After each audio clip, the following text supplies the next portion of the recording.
कितने सामान खरीदे। एक आदमी एक दिन में 2 जोड़ी कपड़े पहन सकता है, 100 जोड़ी तो नहीं पहन सकता। एक आदमी एक दिन में 2-3 बार पेस्ट कर सकता है, 50 बार तो नहीं कर सकता। एक आदमी एक दिन में 2-3 जोड़े जूते के पहन के बदल सकता है, 100-200 जोड़े तो नहीं कर सकता। एक आदमी एक दिन में एक ही बिस्तर पे तो सो सकता है, 2-5 बिस्तर पे तो नहीं सो सकता। ऐसा तो नहीं होता कि हाथ एक बिस्तर पे, दूसरा हाथ दूसरे बिस्तर पे। और एक आदमी एक बार में एक ही कार इस्तेमाल कर सकता है, 10-20 कारें भी इस्तेमाल नहीं कर सकता। एक बार में एक ही टेलीविजन देख सकता है, 15-20 टेलीविजन भी नहीं देख सकता। तो उनके यहां क्या हुआ है, उपभोग की अंतिम सीमा आ गई है। इससे ज्यादा भोग करना उनके लिए संभव नहीं है। इससे ज्यादा चीजों का इस्तेमाल करना उनके लिए संभव नहीं है। अब जब भोग की सीमा आती है तो सामान बिकने की दर कम हो जाती है। तो अब अमरीकी लोगों ने सामान खरीदना कम कर दिया है और उस तरह की क्रेज जो उनको कभी होती थी 20 साल पहले, वो अब धीरे धीरे कम होती चली जा रही है। तो बाजार में सामान कम बिक रहा है, तो कंपनियां बंद हो रही हैं, बेरोजगारी बढ़ रही है और उससे उनकी चिंता बहुत ज्यादा है। और उनकी चिंता इस बात से भी बहुत ज्यादा है कि दुनिया में कुछ ऐसे अर्थशास्त्री हुए हैं जिन्होंने कुछ सिद्धांत दे दिए। एक अर्थशास्त्री हो गए एडम स्मिथ, जिन्होंने विकास की परिभाषा ही ऐसी तय कर दी। रॉबिन्सन हो गए, फिर और तमाम हो गए। इन सब अर्थशास्त्रियों ने कुल मिलाकर जो विकास की परिभाषा तय की वो ये थी कि जितना ज्यादा से ज्यादा आप उपभोग करो, जितना ज्यादा से ज्यादा आप कंज्यूम करो, आपके कंजम्पशन का पैटर्न जितना बढ़ता चला जाएगा, आपके भोग करने की दर जितनी बढ़ती चली जाएगी, उतने ही आप विकसित होते चले जाएंगे। तो विकास की उन्होंने एक परिभाषा दे दी। दुर्भाग्य से ये अमेरिका और यूरोप वाले देश सब उसी में फंस गए कि ज्यादा से ज्यादा भोग करना है, ज्यादा से ज्यादा उपभोग करना है, तो उत्पादन भी ज्यादा से ज्यादा करना है, तो भोग करने की कोई सीमा नहीं होनी चाहिए, तो विकास उसी से होगा। तो बहुत सारी चीजें फिर उसके हिसाब से उन्होंने तय करना शुरू किया। जबकि मानव की स्वाभाविक प्रकृति त्याग करने की होती है, वो चाहे अमेरिका का हो चाहे भारत का। कुछ देर के लिए आप उसको जबरदस्ती भोग कराने में डाल सकते हैं, लेकिन अगर आप उसकी नेचुरल टेंडेंसी के बारे में समझने की कोशिश करें, नेचुरल इंस्टिंक्ट के बारे में समझने की कोशिश करें, तो वो त्याग करने की ही होती है। इसलिए भारत के मनीषियों में और अमेरिकी अर्थशास्त्रियों में बड़ा भारी फर्क रहा। यहां के मनीषियों ने विकास की एक ऐसी कल्पना की जिसमें आपसे कहा गया तेन त्यक्तेन भुंजी था, ईशावास्यम इदम सर्वम यत्किंच जगत्याम जगत तेन त्यक्तेन भुंजी था। हिंदुस्तान की सबसे बड़ी फिलॉसफी है तेन त्यक्तेन भुंजी था, त्याग पूर्वक भोग। त्याग भी नहीं, भोग भी नहीं, त्याग पूर्वक भोग। तो आप मनुष्य हैं, मानस हैं, और अगर आप त्याग में निकल गए तो आप फिर ईश्वर हैं।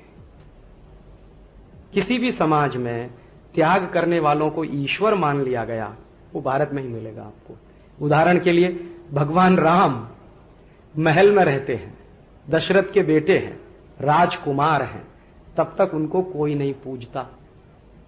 जब महल छोड़ दिया, राजकुमारी छोड़ दी, सब कुछ ऐशो आराम छोड़ दिया और 14 साल तपस्या करने के लिए चले गए, तो मर्यादा पुरुषोत्तम हो गए। तो हम तो मर्यादा पुरुषोत्तम की पूजा करते हैं ना, राजकुमार राम की पूजा तो कोई नहीं करता इस देश में।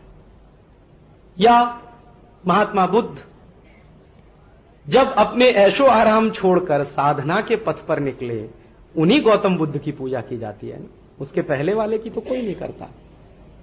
या महावीर स्वामी सब कुछ छोड़ा, ऐशो आराम छोड़ा, महल छोड़ा, सब कुछ छोड़ दिया, साधना की, तो तीर्थंकर हो गए, ईश्वर मान लिए गए। माने हिंदुस्तान में जो जितना ज्यादा त्याग करे वो उतना ही ऊंचा, माने जो जितना त्याग करे वो उतना ही विकसित और विकास के उस चरम पर कि हम सब उसके सामने झुकना शुरू कर दें।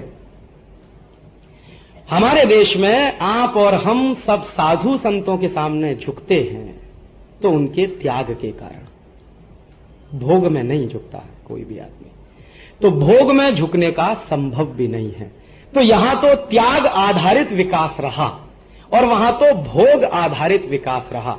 त्याग आधारित विकास लंबे समय तक चलता है। 2000 साल चलेगा, 5000 साल चलेगा, 10,000 साल चलेगा, 25,000 साल भी चल सकता है, 1 लाख वर्ष तक भी चल सकता है, क्योंकि सस्टेनेबल होता है। भोग आधारित विकास तो 50 साल में ही खड्डे में पहुंच जाता है, क्योंकि लगातार भोग करते करते आदमी एक ऐसी सीमा पर पहुंचता है कि वहां फिर पशु में और उसमें कोई फर्क नहीं दिखाई देता, और फिर उसके जीवन का वो आखिरी हिस्सा होता है। और हम त्यागमय हैं, ये प्रकृति भी है हमारी। जैसे मैं कभी किसी आदमी से कहता हूं, कुछ लोग जो अमेरिकन हो गए हैं, बहुत दिमाग से वेस्टर्न हो गए, मेरे बहुत दोस्त हैं, मेरे साथ पढ़ते थे, दिमाग से अमेरिकन हो गए, शरीर से हिंदुस्तानी दिखते हैं, मुझसे अक्सर बहस करते हैं, कहते हैं क्या फालतू की बात करते हो, क्योंकि उन्होंने कीन्स पढ़ा है, एडम स्मिथ पढ़ा है, रॉबिन्सन को पढ़ा है, मैंने तेन तक तेन भुंजी था पढ़ा। तो मैं कहता हूं भाई कि त्याग आधारित ही विकास दुनिया में चल सकता है, वो ही सस्टेनेबल हो सकता है। वो कहते हैं कि तब फिर डेवलपमेंट कैसे होगा? मैंने कहा डेवलपमेंट भी उसी में होगा, उसी के आधार पर होगा। कहने लगा नहीं नहीं तुम्हारी बात फालतू की है। तो मेरा एक दोस्त है, आजकल मैसाचुसेट में है, एक बार मेरी उससे लंबी बहस हो गई, तो मैंने उससे एक ही सवाल पूछा कि अच्छा तुम ये बताओ कि अपने जीवन में तुम सिर्फ भोग ही भोग करते रहो, त्याग नहीं करोगे तो तुम मर जाओगे। कहने लगा वो कैसे? मैंने कहा ये बताओ सवेरे सवेरे तुम टॉयलेट क्या करने जाते हो? त्याग करने जाते हो, भोग करने जाते हो?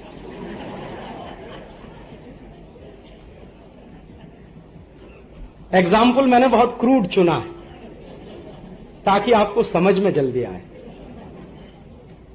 और मान लीजिए हम रात को सोए और सवेरे उठ के हमने तय किया कि हम कुछ भी त्याग नहीं करेंगे, तो आप बताइए आप 2 दिन जिंदा रहेंगे कि 3 दिन? माने त्याग से ही चलता है आदमी, और ये एक स्वाभाविक प्रक्रिया है, इसमें सोचना नहीं पड़ता है। और जो स्वाभाविक प्रक्रिया के आधार पर आप कोई अगर पद्धति बनाए या विकास की दर तय करें या विकास के मानक तय करें, वो ज्यादा लंबे समय तक टिकता है। तो ये भारतीय समाज में टिकने की व्यवस्था बहुत सनातन है, क्योंकि हमारी संस्कृति ऐसी है। अमेरिकी समाज अब स्टैग्नेट कर रहा है, मार्केट भी स्टैग्नेट कर रहा है उनका, अब भोग की गुंजाइश नहीं रही है उनको, तो माल बिकता नहीं है। उसी माल को उन्हें बिकवाना है या तो चीन में, या तो भारत में, या तो इंडोनेशिया में, या तो मलेशिया में, या तो साउथ कोरिया में, या तो कहीं और देशों में। तो उन्होंने एक नए तरह का कॉलोनाइजेशन शुरू किया है, और उस कॉलोनाइजेशन का प्रतीक है अमेरिका की ये जो चीजें चल रही हैं, उनके ये जो रिएक्शंस हैं, ये उस कॉलोनाइजेशन के प्रतीक है।